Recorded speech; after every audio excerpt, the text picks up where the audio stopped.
So, almost there to Halloween. It is the 27th today, depending on what time you're watching this. Maybe you've already seen Halloween. If so, I hope it's gone well for you.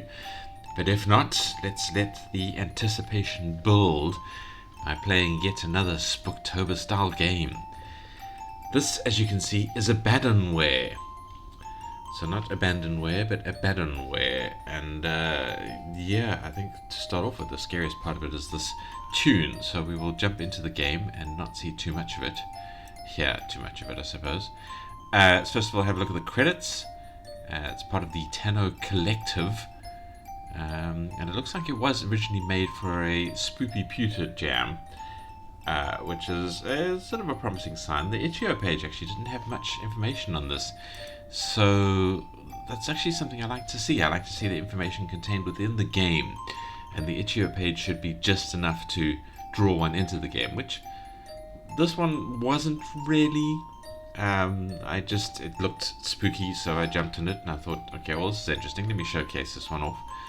But a little more info on the itch.io page just to pull players in might be nice. Settings are very good. There's the overall volume, music and sounds volume is separate. You can turn the head bob on and off, and you can change the look sensitivity, which is great. I mean, you know, good quality of life stuff. Full marks there. So let's jump in. Let's have a look at the game a little bit, and then we'll give just a little bit of critique for it after that.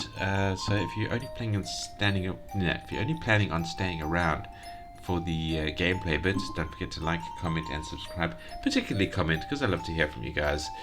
Thank you to the people who have commented already. I really appreciate it. Not just the game devs, but other people as well. Just drop an occasional nice comment in, and that really makes my day. So thank you for that. But otherwise, yeah, drop in a comment, drop in a like, drop in a subscribe if you feel like watching more indie game stuff. I'm going to go before the song drives us all nuts. So yeah, alright, so the song continues for this map, but it doesn't carry on. It seems to be sourced over there. Anyway, we are here in this strange realm where there are many screens that have power. And we are below this thing where it's, I assume, dumping more screens in. So this seems to be a screen dumping ground. And there are these things that if you get too close to, creepy stuff starts happening, which I love to see. See, I really like that sort of thing. I think that's a very good, very effective kind of horror trope. Now this does look free roam, but it sort of is. I tried to free roam earlier and I was hitting a wall. We need to go that way, let's not forget, but let's look up here a bit and see how far we can get. Okay, so there's a creepy edge here that I'm guessing we die if we fall off. We seem to be in some sort of islandy place. Let's just try jumping off. Okay, we drop below the world and then pass through the dying spot and into the infinite depths. That's not good. Alright, let's try reloading. Don't do that, guys. If you happen to do it, don't do that. Let's maximize the screen again. Are we still recording? Okay, yes. So let's try that again, and this time not attempt to break the game. Devs, if you're watching, bit of a bug there. We'll check that out. Now this weird pixely graphics effect, I'm assuming that is intended and not just my machine being weird. If my machine is being weird, then you might see this a lot better than I do. But this is how I see it at the moment. I am on Chrome, on Linux. This also works nicely in Firefox. Same effect. Do we get the thing if we stand here? Well, he doesn't seem happy, so that's fine. So we're running up, we're following this path, and there are these data disks that we can collect. What they do, I don't know. I haven't found that out yet. But let's keep running along this path. There's another data disk there. See, at this point I don't think I can go wandering off-road. Yeah, no, there's an invisible wall there. Is that where I came from? It is. So this is where I'm going. Yeah, can't run up there. Invisible walls. I love this. I love this these sort of pipes coming in from the dark void portal in the sky. That's very cool. That's very cool. Aesthetically, this game is awesome. So I only collected 2 data discs. I'm assuming that's all I needed. I wonder if there was one back at the start point that I had to off-road to find. I don't know. Anyway, so we enter, and the horrible noise stops, and now we have a suitably spooky noise, which is nice. And we are running down these pipey corridor things. I like this kind of pattern along the top. It gives us a very nice industrial feel. And we have more monitors, and we have another creepy one of these dudes. If we get too close to him, we get that effect, which is a very cool effect. But we can go around him. And here we can collect another data disk, which is behind him. And there is a thing we cannot go through there because the monitors have collapsed in.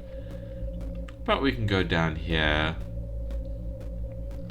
to this bit, and now we have a suitably spooky but incredibly poorly maintained I suppose, and we're being pushed as well. What would you call this? Sort of walkways over a horrible jump. But I mean, as you can see, the walkways have collapsed a bit. If we get too close to this dude, we get some creepy effect, which I like. But I do see a data disk down there that we need to go and fetch. So we will go and fetch that. And then we will see something that I had a lot of difficulty with. Now, if we collect the data disk and then we die, the data disk is not there anymore. So I'm hoping we don't lose it by dying, because we can't pick it up again. But when I say dying, it is because we need to jump from here to there to progress. And I don't see an easier way of doing it. And this jump is difficult. I died a few times. Devs, if you're watching, maybe make this jump a little bit easier. Move these walkways a little bit closer or something like that, because this killed me repeatedly, and it became more frustrating than fun. I like the hint that these rock walls are actually made of monitors. Look at that shimmer that goes through it. That is nice. Yeah, anyway, so we need to jump at an angle because the wind is blowing us across. I am very glad I made that. I tried a lot of times and I failed repeatedly. And you just drop into the void and die, and then start at sort of over there at the entryway, and the data disk is gone. So yeah, so we trundle along here. Look at some more creepiness. Interesting blue patch over there. Yeah, we can fetch another data disk here. And try not to think about stumping along close to this horrible void. I think we need to go this way down. And running around.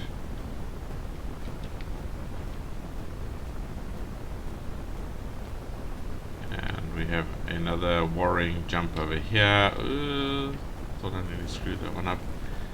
And we have another doorway to go through. Almost, not quite. Alright, a little bit more spooky dungeon. Now this is the door we have to go through, but there are more corridors over here. Are any of them fatal to investigate? Oh, there's a dude over there. Let's not bother him. More dude there, more dude there. Should I have gotten that door? I'm thinking there's a data disk down here that I need to collect somewhere, but I am worried I am going to get lost. Okay, so we can't go up there. What are you? Restore power. Oh no, we've started the horrible music. Oh, and now these guys are after us. No. Nope. Okay, I do like this music a lot more with the beat. I'm back here.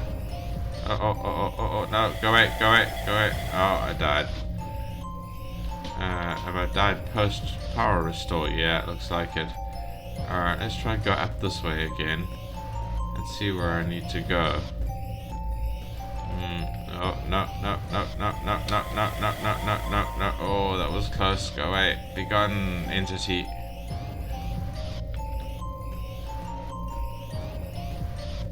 I mean, this is the door that I opened. Oh, Okay.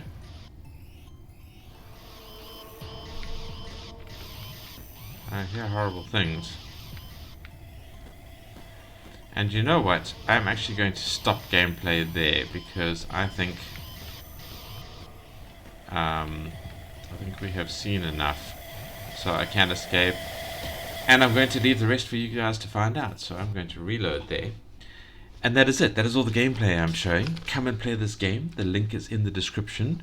Find out what the ending is for yourself. It is a short game. I think I mentioned that in this. Yeah, let's say it's short.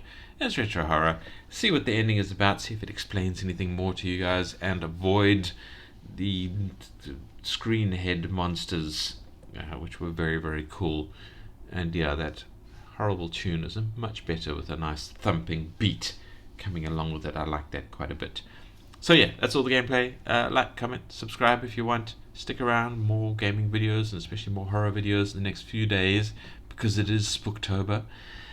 So if you're departing, thank you for watching. I appreciate it. See you in the next video. If, however, you are here for the critiques, well, let's start off with, let's take a quick look at the UI. I think we had a pretty good look at it. Oh dear, I'd forgotten about the noise. Let's turn the catchy tune off, shall we? Mute the site. Yeah, it's a pretty solid UI. It doesn't tell you much about what you need to do or what's going on, but we do have all of the quality of life controls that we expect to see. The sounds, well, it's an annoying theme tune and not much other sounds, but the theme tune gets cool, and the other sounds, well, there's very little, but it's fine. You know, it's what we need to hear. The artwork is great. Again, I'm not sure about that visual effect, if that is just me or if that's you know, what it actually is supposed to look like. That fizzing, I don't know. I mean, it looks fine. I'm just very concerned when I see something like that it's my graphics that are screwing it up. But if that is what it is supposed to look like, it is nice. It is nice and retro and cool and fuzzes out the sort of the fine details, so it makes it more convincing. So yeah, full marks on the art, assuming that I'm seeing what it's supposed to look like. Gameplay is fine. I suppose if I have a minor complaint is that I don't know what's going on, and we can talk about the immersion stuff as well, and that I don't really like the idea that we are sort of cold dropped into this scenario that we don't understand, and it is spooky and creepy and weird. But I don't know. Some good lore might be better than that. Can I get up here and sort of have a better overview of the world? Like what, you know, what is this place? What is going on? Where are we? What am I doing? Does the game ever explain that? Am I just not looking forward enough to it? What is that sort of shape over there? Is that like a waterfall of stuff? I don't know. It's I mean, it is a hard decision to make. Is how much do you give the player info versus how much do you like I suppose not give the player info. Can I walk into this? Yeah, it doesn't. Just becomes falling monitors.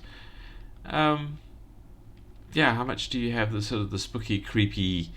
It's like surrealism of you don't know what's going on, you don't know where you are, what's happening.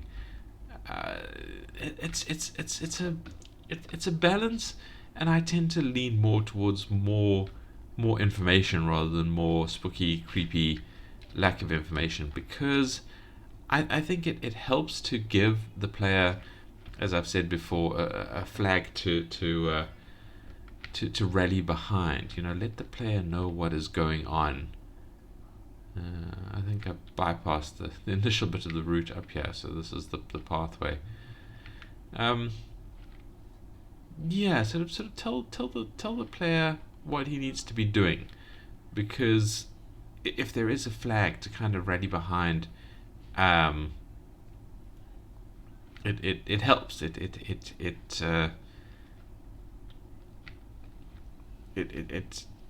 gives the player a reason to want to continue, and a reason to care about the game, and I think that's important. I think it is important to give the player motivation, I've missed one of the data discs. Does it still let me through? Are they... yeah, arbitrary collectibles. They're not deliberate collectibles. Anyway, oh, this place is it pulsing? Was it pulsing before? Is it angry because I'm here without the data disc? I don't know. Anyway, reload. Yeah, so I mean that really is my strongest critique for this is where, how do you balance the surrealism of a sort of a cold start, of a, here is a weird place, you're in here, you don't know what's going on, and it's weird. I mean that is an effective effect in the horror genre, but is it better than going, hey, you're Joe Bloggs, you've been isekai'd here, or you're monitor head number 763 and you've achieved sentience and you're rebelling, or some kind of motivation to go, this is why you're doing this, you're not just a weird entity who's doing things that nobody really understands, for reasons that only you understand and you're not sharing with the player. And yeah, I mean, I like the surrealism, but I don't like it every time, and I feel there's opportunities there that have been missed. But yeah, I mean, that's the question. Discuss it in the comments if you want to. Do you prefer spookiness, or do you prefer actually knowing who you are and what you're doing? And really, that's it. That's all the critique I have, other than to say, as part of the gameplay thing, that jump was difficult.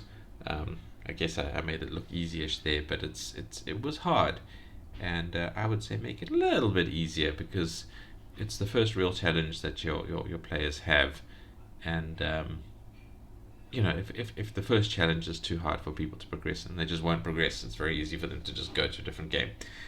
But yeah, otherwise, absolutely fantastic game. Thank you for presenting it to us. I hope my little showcase has done its justice, and I look forward to seeing what might come further from this game and others from Tanno Collective. And that's all I have to say, so thank you for watching. I hope to see you in the next video, and goodbye.